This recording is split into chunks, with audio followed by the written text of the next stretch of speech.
What is Rotary? We're a network of people like you. In fact, we're the original social network. More than 1 million of us live just about everywhere you can think of. And we mean everywhere. We get together to exchange ideas, grow our businesses, and make new friends. We volunteer to help our own communities or someone else's. We're right around the corner. Come join us. The name is Rotary. Rotary International. You're welcome.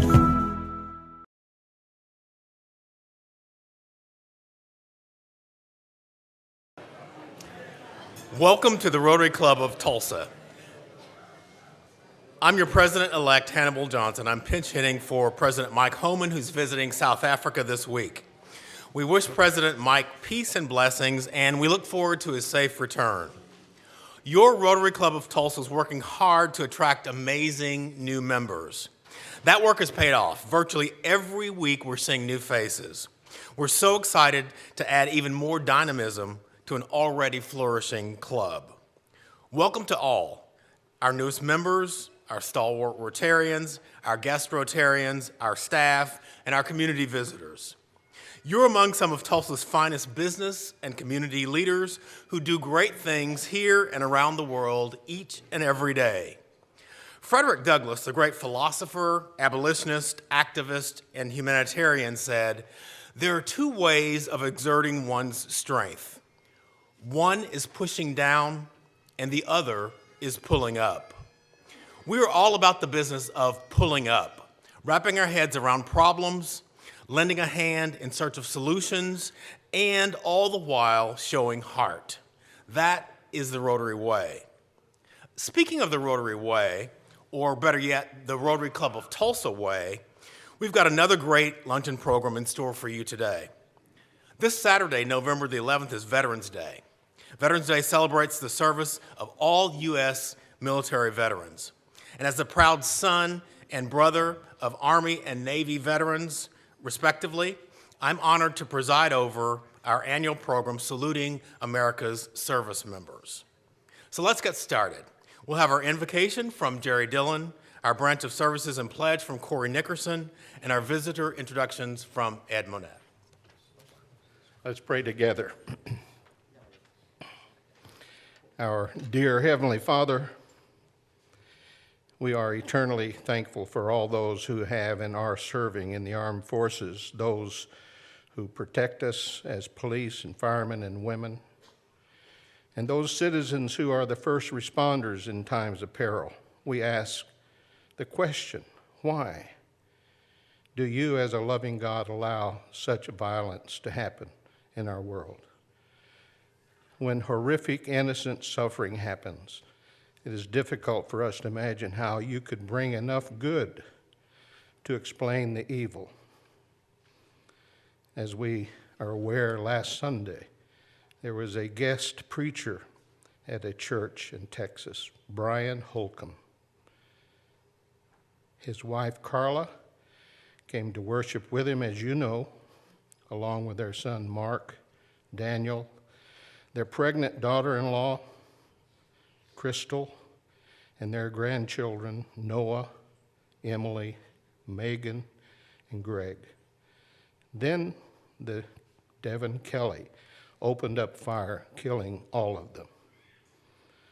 You say to those of us who wait for you that you shall renew our strength, to place our entire trust in you with a certain expectation that you will do all that is right. So when we trust you, even though we do not understand your ways, our hope is that we find in you the strength we need to grow through the deepest valleys and darkest days. As you know, it was Corrie ten Boom, a Holocaust survivor, who experienced the worst of sins of humanity. And she stated that because of her faith in you, she was able to see the invisible, believe the unbelievable, and receive the impossible. So, Heavenly Father, through our faith as individuals in you, we never know where we're being led, but we love and trust that you are the one who is leading us. And it's in your name we pray. Amen.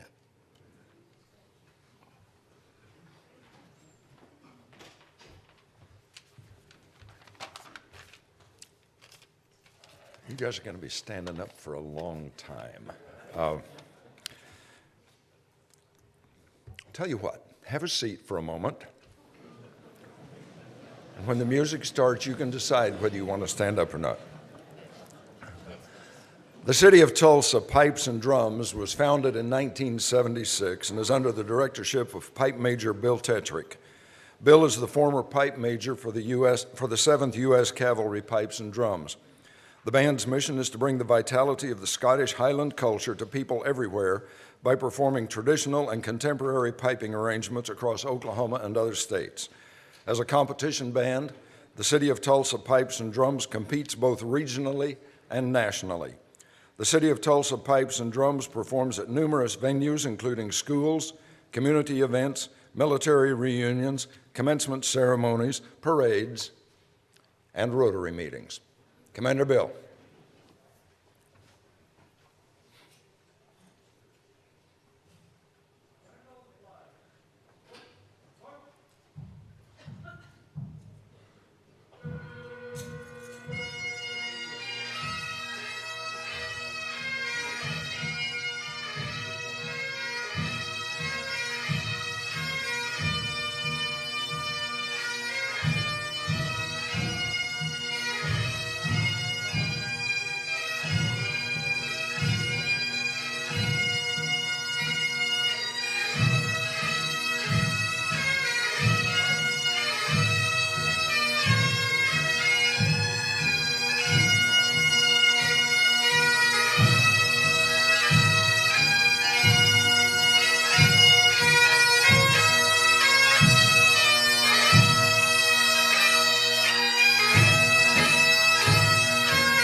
Today, we want to recognize those of you who have served in the armed forces.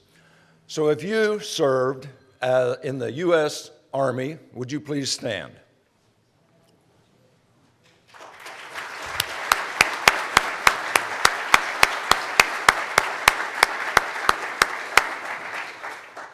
If you served in the United States Air Force, would you please stand?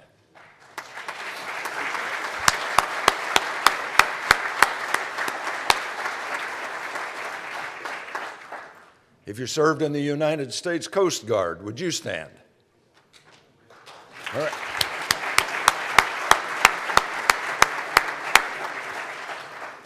If you served in the United States Navy, would you stand?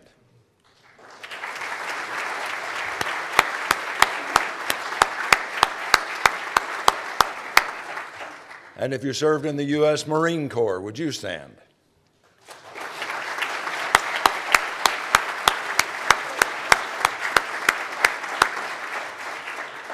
Now, all of you that just stood for one service branch or the other, would you please stand, all of you?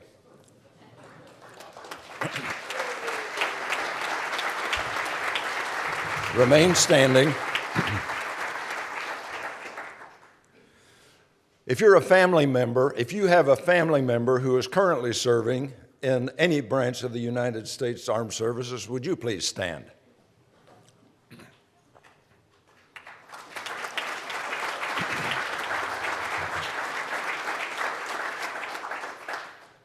Now, this one's going to get tricky. Remain standing.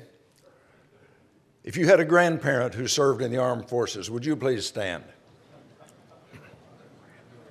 If you had a parent who served in the armed forces, would you please stand? If you had a brother or a sister or a sibling who, I guess that would cover the bases, a brother or sister who served in the armed forces, would you please stand?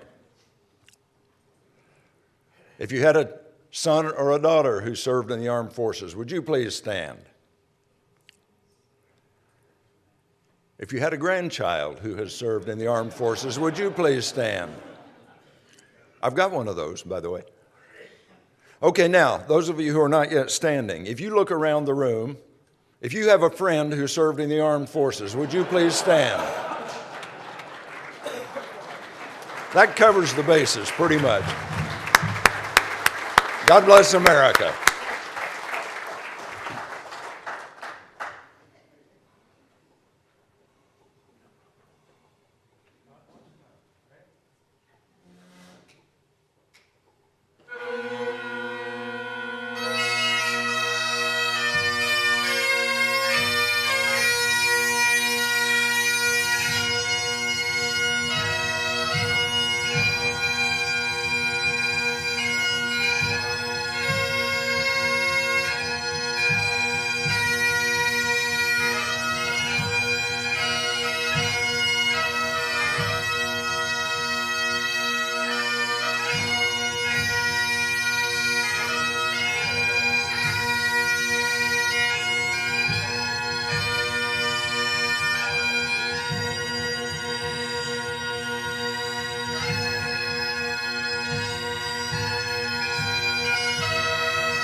Now, if you will, join me in the Pledge of Allegiance. I pledge allegiance to the flag of the United States of America and to the republic for which it stands, one nation under God, indivisible, with liberty and justice for all.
Thank you to each veteran. Thank you.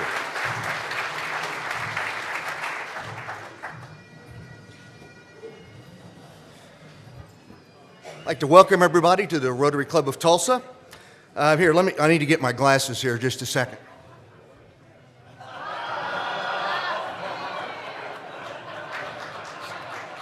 There they are.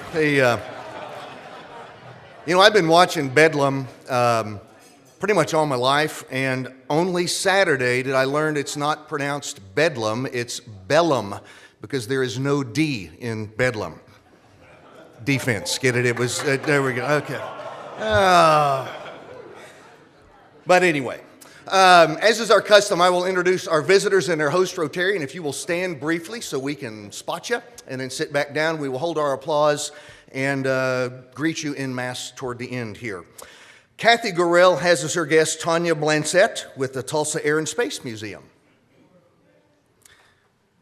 Dana Burks has brought with her Ryan Meredith and Brandy Johnson. Casey Tapp has John Westerman with Beck Design. Lynette Potter is here with Jennifer Mount at Keller Williams. Tricia Kirkstra has with her Ashley Bullock with Bussett Legal Group. And Stephanie Edwards brought Dan Ragubi, a friend. Let's all give them a warm Rotary welcome.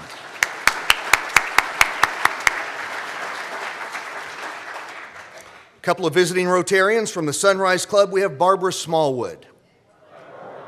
And from Sand Springs, Harlan Pinkerton. Thank you all for being here, and please come back.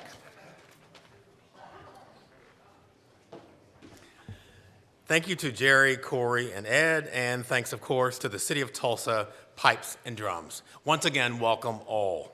If you're not already a member, please consider joining the Rotary Club of Tulsa. Hobnob with some of Tulsa's visionaries, build productive relationships, be a difference maker. We've now made the offer. It's up to you to come forward with the acceptance. Thank you to this week's meeting sponsors whose sponsorship helps defray the costs of our club. They are Kara Gay Neal with Chenoweth & Cohen and Terry Correll with Tulsa Zoo.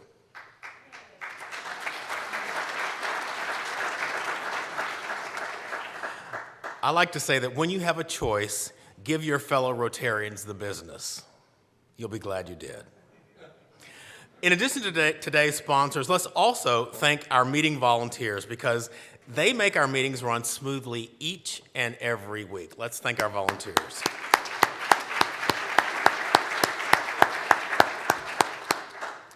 At this time, we'll have our red badge introduction.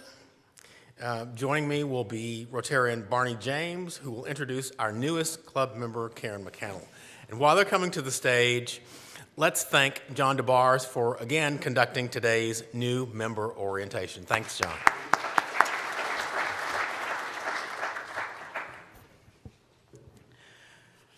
You are going to be glad that Karen McCannell is becoming a Rotarian. Let me tell you why. Karen is somebody that makes things happen. She was born in Nova Scotia, Canada. Her father, Dr. Bruce, and her mother, Jean McCannell, moved to Alabama with Karen and her 9 brothers and sisters. Yes. Later, they moved to Macomb, Illinois, where her dad was a longtime Rotarian. I don't know how she wound up in Moore, Oklahoma, but that's where I first met her. She was the first female member of the Oklahoma Junior Chamber of Commerce. Later became the 70th president of the Oklahoma JCs. She moved to Tulsa in 1995. She now works for the McIntosh Group, which is an architectural firm here in Tulsa. She's in charge of their business development. She's gotten active in Tulsa. She's been on the board and president of the Margaret Hudson Program, and she's been president and on the board, a member of the board and president of Leadership Tulsa. Karen is somebody that does things and makes it happen. Please welcome our newest member, Karen McCannell.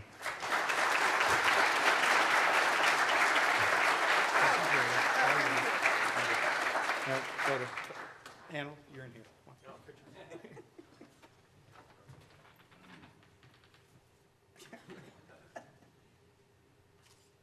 Thank you.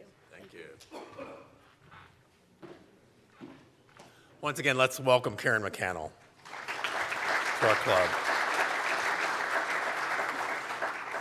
There will be many opportunities, Karen, for you to share your considerable leadership skills with our club, and we look forward to working with you. Announcements. The John Hope Franklin Center for Reconciliation will host its annual fundraising dinner called the Dinner of Reconciliation on Thursday, November 16th at the Greenwood Cultural Center.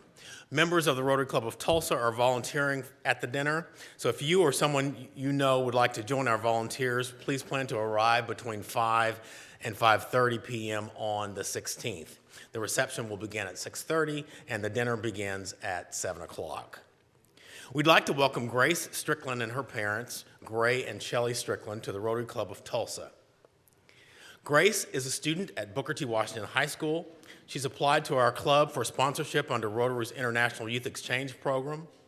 She and her parents will be interviewed by our Youth Exchange Committee after we adjourn today.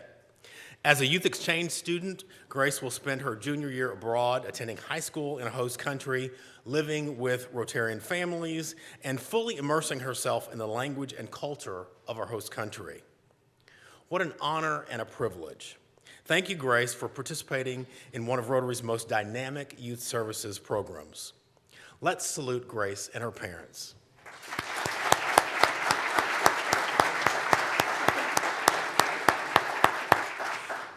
Special thanks to Terry Heritage and Interim Healthcare for presenting us with another flu clinic this year, so take advantage of the availability of flu shots after the meeting. Today's committee meetings are as follows: Rotary Youth Exchange in room 233, Camp Enterprise in room 234, and Club Foundation Grants in room 232.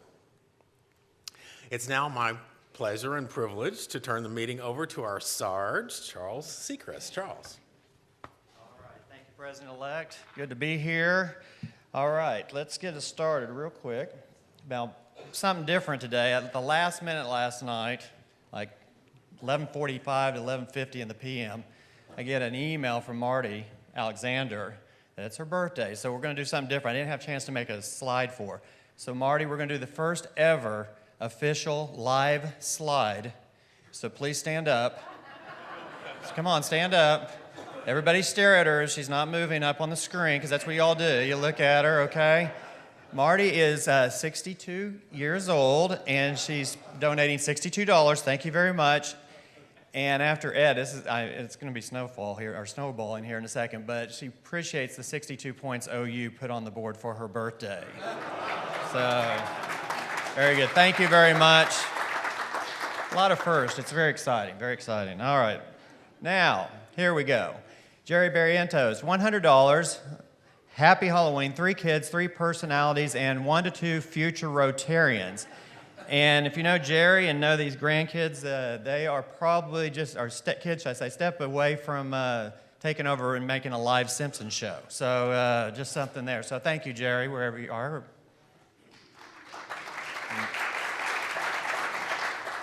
All right, let's see here. Chuck Jordan, $110. Happy birthday, Chuck.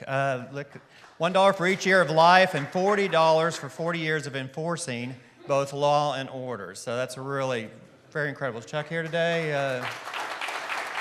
He's out there chasing those guys. All right.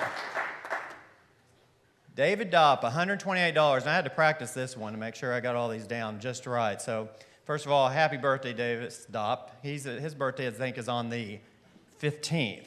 But we have 44 years in Rotary, 74 years young, 4 for Davis's birthday, and 6 years of marriage, which all add up to $128.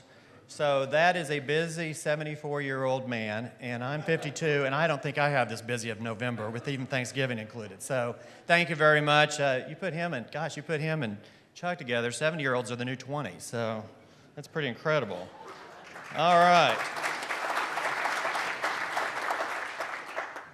All right, last weekend we had, was it last weekend or the weekend before last, this is the Tulsa Run, and Katie Johnson ran, and Katie's doing $50 because she finished, and she got a medal here that she's displaying, which is very good, Katie. You're on fire with ability, but she encourages everybody else to be on fire with ability and get moving, so that's her little tidbit there. All right, and it keeps going. John Howland, mild-mannered cameraman. Look at him, he's up there, he's on fire, running the race. He's part of it. He wanted his $50 to be earmarked towards Cia Clinton. So thank you very much, John, for that. And then Pedro had sent a picture, and unfortunately it was from the paper itself, and we weren't able to expand it. But Pedro, are you here today, Pedro? I'm certain you are. There you are. Okay, so Pedro wins his division. It's the division from 80 to 99-year-olds. All right? Pretty impressive. And what's really cool about it was, of course he did it in 46 minutes, so that's where the $46 came in. But in all fairness, he's had years of prep for the cool temperatures that morning because he grew up in Venezuela, and of course their low every day was 80. And so he was really prepared to do the run and did a very good job, but we appreciate representing Rotary and yourself getting out there and running as well. And to all those other runners, congratulations as well. All right. Football, yes, the sun does rise. OSU will still keep playing, believe it or not. And with some luck, you never know, they may get their chance at OU again. This game is the OSU Kansas State game, should I say, November 18th. We are still looking for bidding, so go ahead and get out there, and if you're interested, it'd be a good game. And then, let's see here. Sarge Pick of the Week. I know it's everybody, even he begrudges the fact that he had to come home from Cancun and has a layover and stuff. So anyway, I just kind of felt sorry for him standing there waiting for a plane like the rest of us. So this is a little bit of a reminder that Christmas is on its way, and even the big guy, he's got his troubles as well. So thank you all very much. Have a wonderful week, and here's my information. Give me a holler. Thank you.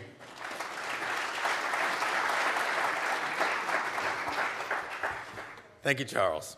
And now, ladies and gentlemen, it's my pleasure to introduce our Rotarian of the day, Scott Petty. Scott Petty was president of Petty's Fine Foods. Petty's a Tulsa treasure for some 70 years, is greatly missed by many. Scott joined our club in October 1976. He's filled numerous leadership roles, culminating in his ascendancy to the club presidency during the 1987-1988 Rotary year. He's both a Club Foundation Fellow and a Paul Harris Fellow. Scott's a lifelong Tulsan and Oklahoman. He was born, educated, married, built a business, and served his community all here in the Tulsa area. Scott served our country in the United States Army as the United States Army assault helicopter pilot during the Vietnam War. He received the Bronze Star, 5 Air Medals, and the Vietnamese Cross of Gallantry. He concluded his military service in 1972 at the rank of captain.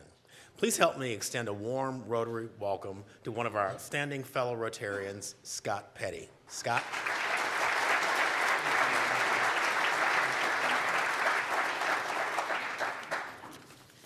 Thank you very much, Hannibal. And thank you to all our Rotary veterans and servicemen and women around the world. This Rotary Club, the Rotary Club of Tulsa, has never wavered in its support of our veterans, and it's our tradition each year to recognize them. Our responsibility as citizens of this nation is to honor the service and the sacrifices of our past and present members of the military. A vital aspect of that code of honor is to make sure we don't forget about these brave men and women once they are home. The Tulsa Glassblowing School is a 501c3 nonprofit arts organization located in the heart of the Brady Arts District. It was founded in 2007 and provides an open access hot shop and kiln studio offering unique experiences for anyone interested in the beauty of glass art. The school offers a special program for veterans known as VETRI. This program seeks to provide a pathway for veterans reintegration into our community through peer-to-peer support and artistic expression. Our speaker today is from Oklahoma City but has lived in Tulsa for 33 years. She is a graduate, Mr. Monette, of the University of Oklahoma with a BS in chemistry and has worked in a variety of chemical industries ranging from oil and gas to specialty chemicals for the electronics industry. She began as a research chemist, and she and I were talking, this is when ladies weren't involved in that field of work very often, and moved into new business development where she worked for over 20 years. Her creativity is not limited to the world of developing new products, as she has always created a variety of art forms such as painting, sculpting, and working with fused glass. Please extend a warm Rotary welcome to the program director of the Tulsa Glassblowing School, Susan Teeter.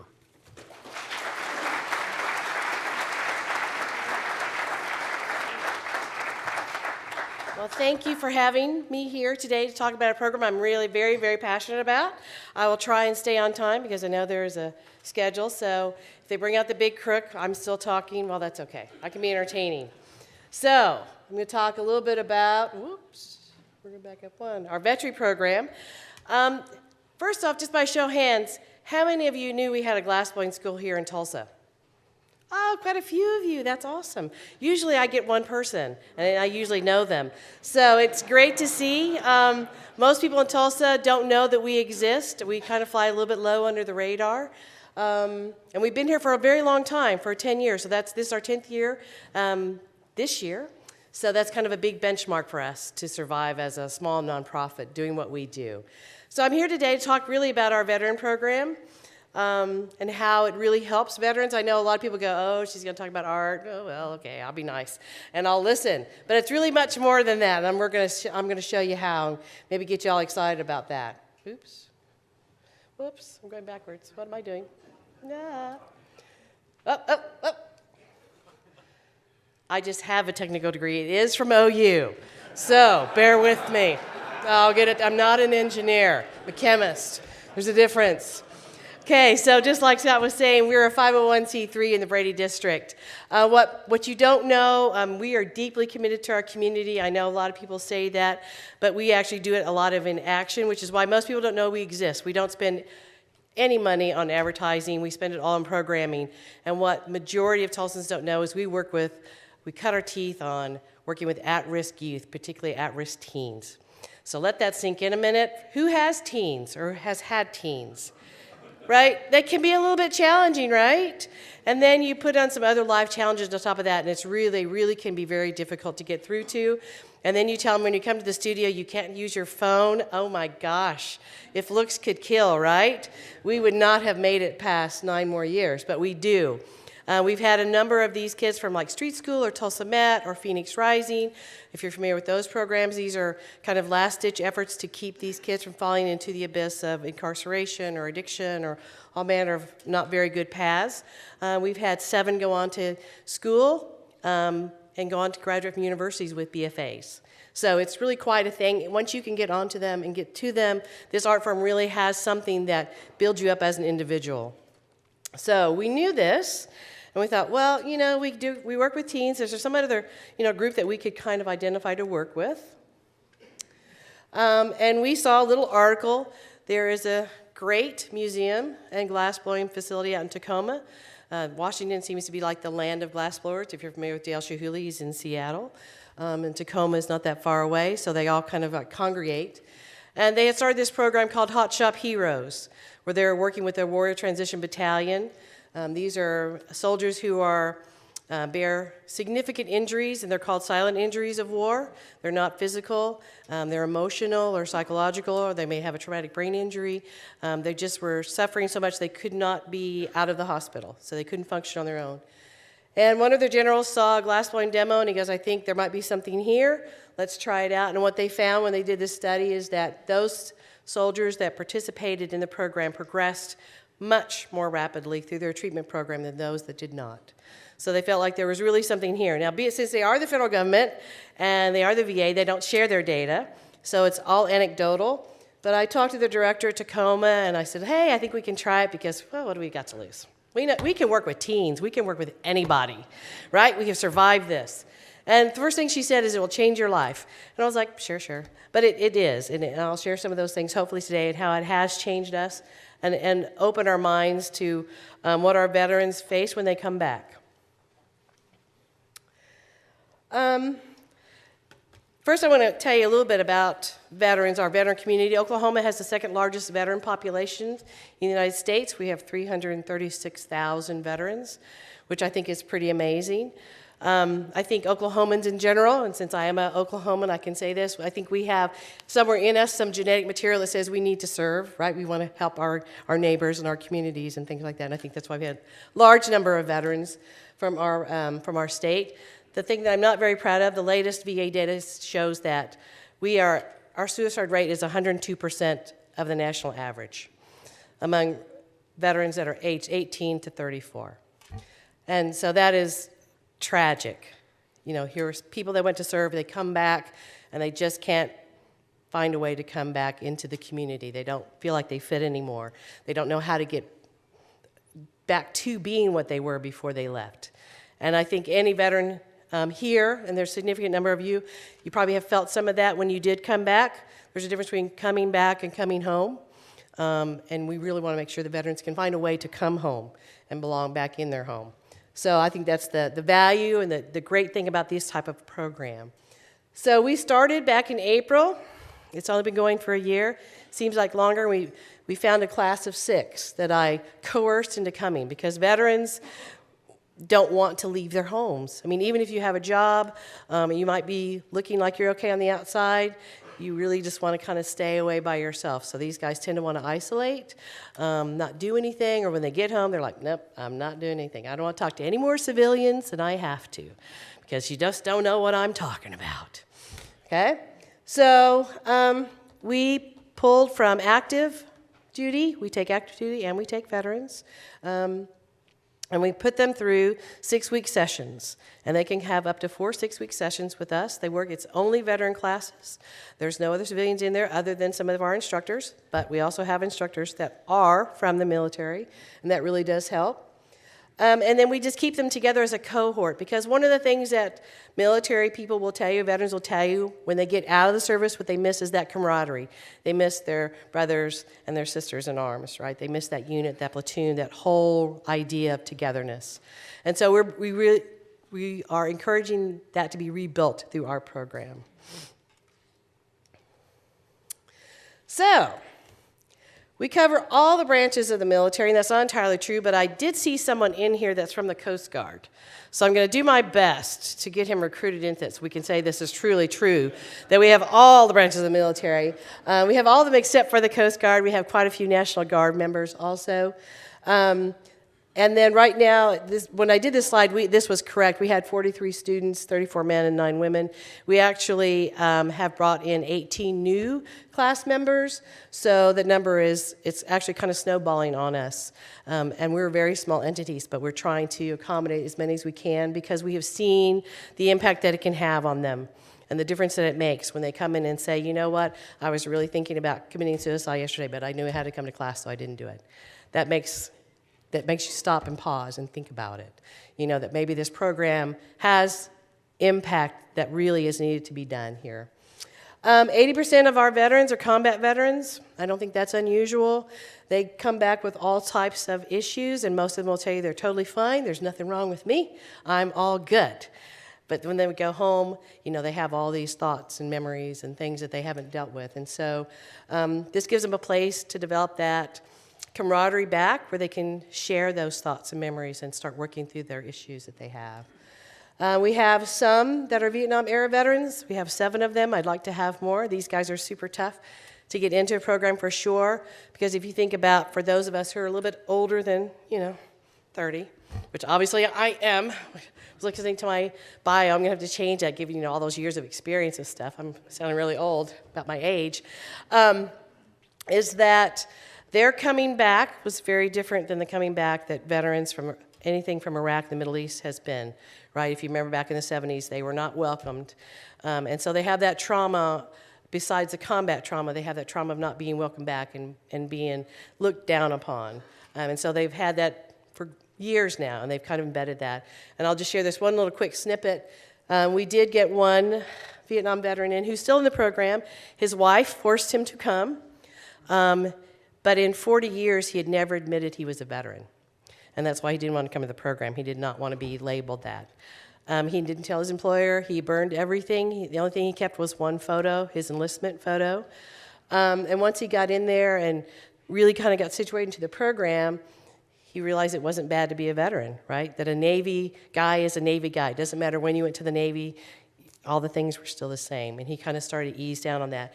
And he's to the point now where I just saw this last week up on Facebook. He actually got a Facebook page. He posted his enlistment photo. So he's made great strides in just a very short period of time to just kind of re-embrace that component of his life. And I think that is a huge thing, to reconnect with your community and yourself and your past and your history and all the things that they do. So it's really been great. We have a really high retention rate. Because what we didn't expect, but it did happen, is they started building a community around the glassblowing school, because it is just veterans. And so once they get in the program, they never really leave, which is great on one hand. Sometimes it's challenging because we have a very small place, but we try and accommodate everybody. And And they can work with us, not just doing glass blowing, but they help volunteer and help support our programs and things that we need to have done, because now they feel like they want to give back, and which is awesome. And so, like I said, some of our instructors are veterans also. We have a couple that are supported by AmeriCorps, and they're also veterans themselves. So I think it helps them, help the veterans, the students, and so it's kind of a give and take. It's really a pretty good situation for us. So you go, where do you find all these veterans at? You're like, well, they're everywhere, but yet they're really not anywhere that you can lay your hands on, that you can recruit from easily. So I went to Veterans Treatment Court, Warrior Partners of Eastern Oklahoma, which is a great organization if you've not heard about them, through the Community Service Council, the Department of Veterans Affairs for Oklahoma, the Coffee Bunker, another great location for veterans to go and be and hang out, the VA Outreach Center, word of mouth. So that's how we recruited, and that's how we continue to recruit. It's mainly word of mouth. These guys go and recruit each other, which is even better. It's an easier situation for us to get to work with veterans. So you're like, okay, well, so they're just doing art, right? Well, no. So think about it. If you were in the military, and there were a number of you that were, really you're kind of an adrenaline junkie, so you like a challenge. Right? And so glass blowing, think about that. What we're telling you to do is, I'm going to give you a metal pipe and put it in your hands.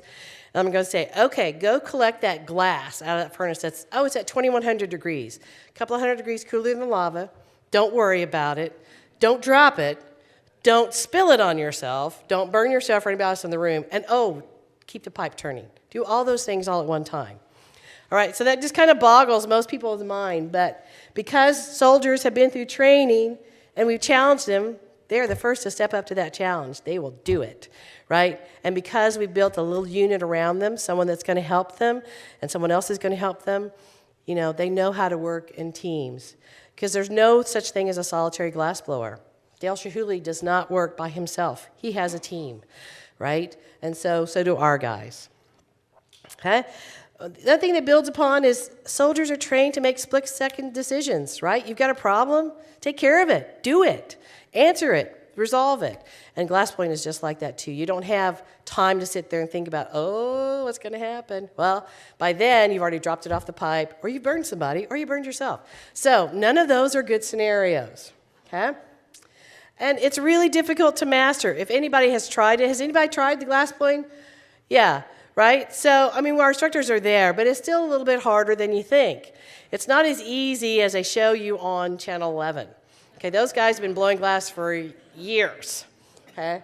But we're telling you, even the master glass blowers, the top glass blowers in the world, they make mistakes all the time. And they screw things up, and it's just because it's not something that you can just easily do. Glass is its own material, has its own strengths, its own weaknesses, and you just have to learn to work with it. So we've got a challenge there. And it just builds into their whole military experience, right? Working together as a team with a single mind. Everybody has a role to play depending on what they're doing at that moment, and it's defined. And so that is just exactly how a soldier's trained, right? You break things down to very simple steps. You repeat those over and over and over again, and you just keep going and you build upon that. That's exactly what glassblowing is. Okay? It's just stepwise. And the other thing that they get is that because you have to stay in the moment, you have to stay focused. Because remember, I've given you a 4 foot or 6 foot long steel pipe, and I said, see that blob of lava on the end, don't drop it, don't burn yourself, don't burn anybody else, and keep turning the pipe, right? You got to focus on that. You're not thinking about, this or that or whatever that you're worried about earlier, right? You can only focus on this. So it gives you a tremendous sense of relief and calm and focus so that you can just think about your problems in a different way. I know we've all had those things, those moments when there's so much stuff going on and so much noise in your head that you can't figure it out. But if you sit down and focus for just a second and clear all that other white noise out of the way, things become easier to deal with. And that's what glassblowing allows them to do. Teamwork, right? You have to talk to somebody. You've got 2,100 degree stuff on the end of a metal pipe. You can't just walk around with it. You got to let everybody know where you are and what you're doing if you need something, right? That's all this whole team building thing. And it doesn't matter if it's a girl sitting in that bench or if it's a guy sitting in the bench. Whatever it is, you're working together to accomplish one goal. And then if you just look at these, I know these look like cheesy shots, but a couple of the guys from our program are here, and they're going to talk about this. When you make this small little vase, when you get that done, you are so proud of yourself. How can you not be proud? Because it takes a lot of work to get there. And so it kind of reinstills those feelings of self-worth and self-confidence that you have probably lost over time. You start to doubt yourself when you come back. And then we're just saying, no, look, that's great. The average person cannot do that in this short time frame. Okay, camaraderie. And I love this photo because this is the way every class starts. Remember I said early on that every veteran says the number one thing they miss is camaraderie when they get out of the military. Now, do anybody on those bleachers, they look like they care about anybody else sitting there? No, not at all, okay? And so this is the way every class starts. They don't look at each other. They don't really speak to each other until they are forced to do it. And after about 3 sessions, they'll start talking to each other again. But the best part is, at the end of 6 weeks, that left photo, that's that same group. They have come together. And then we'll blend them with another group. So now we're building a unit, but then we're building like your platoon now. So it doesn't matter what group of veterans we're having you work with, you have a big community supporting yourself. And that's really a big thing because they have all gone through the success and failure of trying to work with glass. And when you go through that, you've worked for 45 minutes making this great cup that makes it, we would look at it and go, oh, your house is on a hill, but they think it's awesome. And then it hits the floor and crashes into a million pieces. You're just like, well, phooey, right? And then they'll see all their compatriots in the class doing the same thing. It's not just them having that moment. This is just how glass is. And the other lesson there is how to start building resilience. We can have things go wrong, but we can overcome it, right? Nothing bad's going to happen because your piece fell on the floor and broke. You just start over again, right? And maybe your cup won't look so much like you live on a hill. Maybe it's going to get flat, like you can live, midtown, and not so much on the west side. All right, and so part of the thing, too, it's all about forming this community so that they can start building that pathway or that bridge back into their community because now they're starting to not define themselves just as a veteran. They're like, oh, gosh, I'm a person that can blow glass. So I can have a conversation with a quote-unquote civilian, but not talk about the military. I can talk about glass blowing.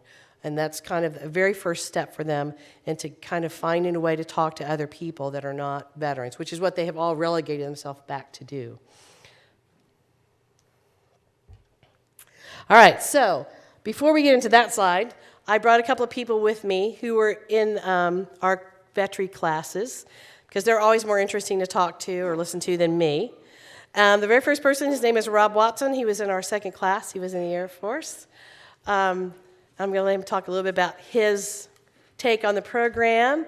And the works up on the table are the works that he and Jeff Craycraft, the other person that we have with us today, have made. And what I want you to remember is they made these within less than 24 weeks of training. All right? Most glassblowers don't get to this level until they've been doing it for several years. So I will tell you that veterans grab onto this art form like nobody I've ever seen, and they excel at it. So, Rob. Hello. How are you? Probably be more comfortable filling any questions. Susan covered everything very, very well.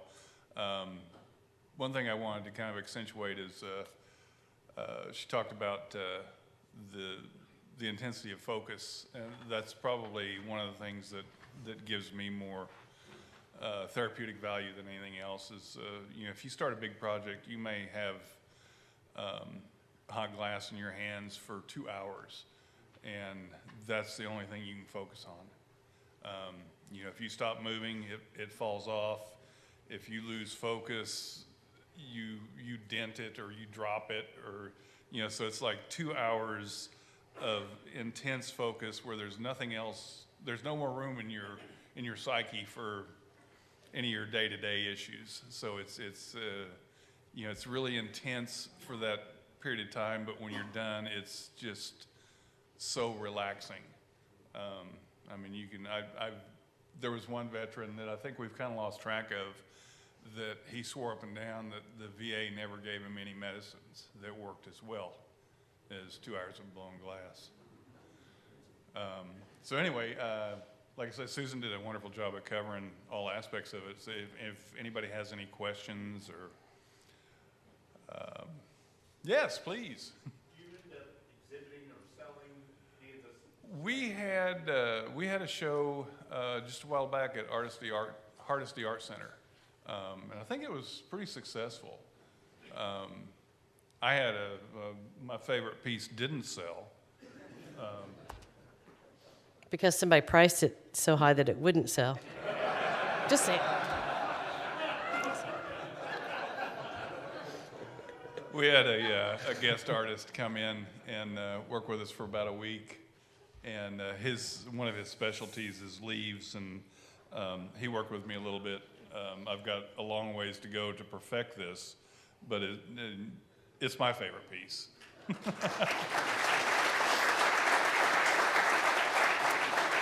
So I don't want to cut off Rob, but I do want Jeff. This is Jeff Craycraft. He was in the Army, the Marines, the Air Force. He just couldn't get enough service life. So for him to say a couple words, because I know we're kind of running short on time, but. Thank you, Susan. I want to say thanks for having me out here. And yes, I've been in the military, or I was in the military. I keep forgetting that they medically retired me, but I was in 33 years. And nothing that I've ever come across has ever filled the niche that the military left. Because once you're discharged, all your family you had active duty, they don't want anything to do with you because they're too busy going on with what their active duty lives are doing. So for about a year and a half, I was kind of like just circling the house, not finding anything to do, and always getting in trouble with my wife. So a friend of mine, we call him Crazy Pete, because he's just always just flying all over the place. You can never nail Pete down unless he's tying flies or he's glass blowing. So we were tying flies one night, and Pete said, "Hey, you guys want to learn how to blow glass?" And I've always wanted to since I visited Silver Dollar City in their glass shop. So we did it. We got to go on the class after Pete did, and I'll tell you what, I'm a glass blower for life. It is just, like you said, so focused and so just calming, because I've seen a lot, I've been involved in a lot, and most of my pieces, my pieces, all my issues go into my pieces. So when I have a very, very bad day, I go blow glass. And my pieces are always big. I cannot do small. I got a couple pieces up here that are small because I am trying to do fine work now instead of big, go big or go home. And, but it has filled a hole that I've had for a very long time. And it's awesome. Thank you. Thank you. So I just have two more quick things, and I'll get to your question back there. We won't forget you, I promise. One thing we should be really proud of, and I know a lot of things you hear in the news, there's not a lot of things you can be proud of for Oklahoma. We're the second program in the United States, period. There's one in Tacoma, Washington. There's one in Tulsa, Oklahoma, and we're the ones that offered it. We stepped up. We said we believe in our community, and we're going to do it. And so that's something to be incredibly proud of. We have a huge number of veterans in Tulsa who do need help. They're your brothers, your sisters, your neighbors, your coworkers, and they may appear to be fine on the outside, but they're not. You know, they need some kind of release from all those things that they carry with them, and so this is one way to do that. And then my last slide. It's free. The program is totally free for all veterans, anybody in our program, because we already believe that they have paid what they need to pay. So, but the program is not really free, because remember, we're a nonprofit, and I know this is a shameless plug, but this is about what it costs to support a program, and at any given time we're running sessions, we're running 4 classes at a time. So we're always out looking for funding. Anyone who knows anybody, just let me know. Happy to come talk to you about it. But we love doing the program. I have so many new friends that I made through this program. It's great to talk to them and be with them and hear what they have to say and just look at their view, their views on life and what they like to do and how they truly want to serve. And that's really great to be around those types of people. So I thank you very much for the opportunity to speak. If you have any questions, yes, you had a question in the back. I promise not to forget you.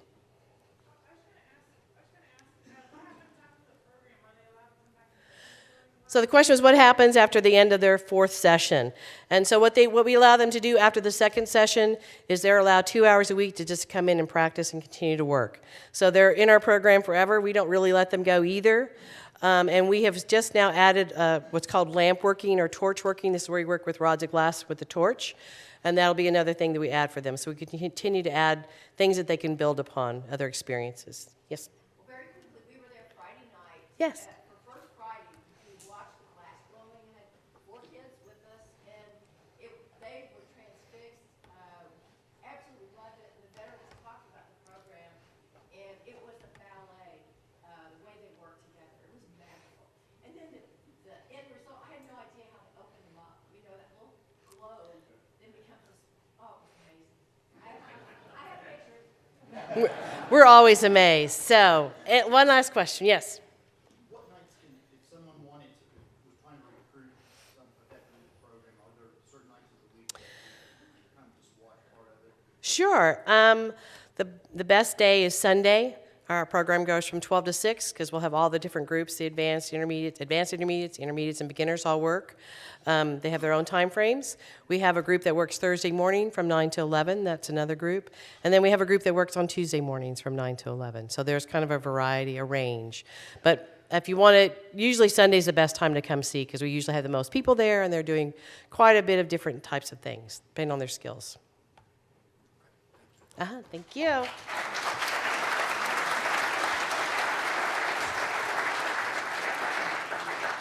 Thank you, Susan. I'm sure Susan will stick around for a couple of minutes after if you have a question you want to pose to her individually. A book recognizing today's program will be presented to our partner in education school, Celia Clinton Elementary, and the book is Don't Forget, God Bless Our Troops. We have a couple of side mic announcements. Chris McKeon with Shop with a Cop is first, followed directly by Tim Caldwell with Medical Supplies Network, Inc. There are sign-up sheets on the table for everybody to possibly volunteer for Shop with a Cop. That is an event that will be on the first Saturday of December, December 2nd. We'll arrive about 8:30 and start about 9 o'clock. It'll be our partner Target, who's been very helpful with us at 17th and Yale. And then the Fraternal Order of Police help us. Of course, they're the ones that escort the children around, help them out. But they help out through matching us dollar for dollar. And then also we have Booker T. Washington students that help out as far as gift wrapping. Now, why do we do this? Well, I've been informed by the counselor at Celia Clinton that there will be a little girl there who witnessed her dad beat up her mom badly. And the police arrive and they investigate, and they interview, and they talk to her, and that's a scar that she'll have forever. And so with a situation like that, all that we're trying to do for these children is bring some bit of light, some bit of happiness to their life. And I got to tell you, in the 2 years I've participated before, watching those kids go up and down the aisle with a policeman and a Rotarian, and the policeman trying to give them a positive experience, it's just very touching. So I hope you can all participate.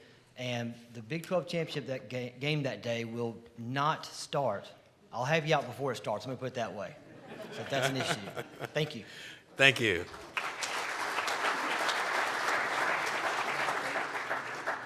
All right, we need your help this Saturday from 8 to 12 at the Medical Supply Network warehouse, 1123 South Erie. There are sign-up sheets on the table, but frankly, we just want you there. If you don't want to commit, that's cool. Sign-up sheets help us know how many donuts. And the good thing about the work is that it is a makeup, so you can make up if you've missed a meeting here.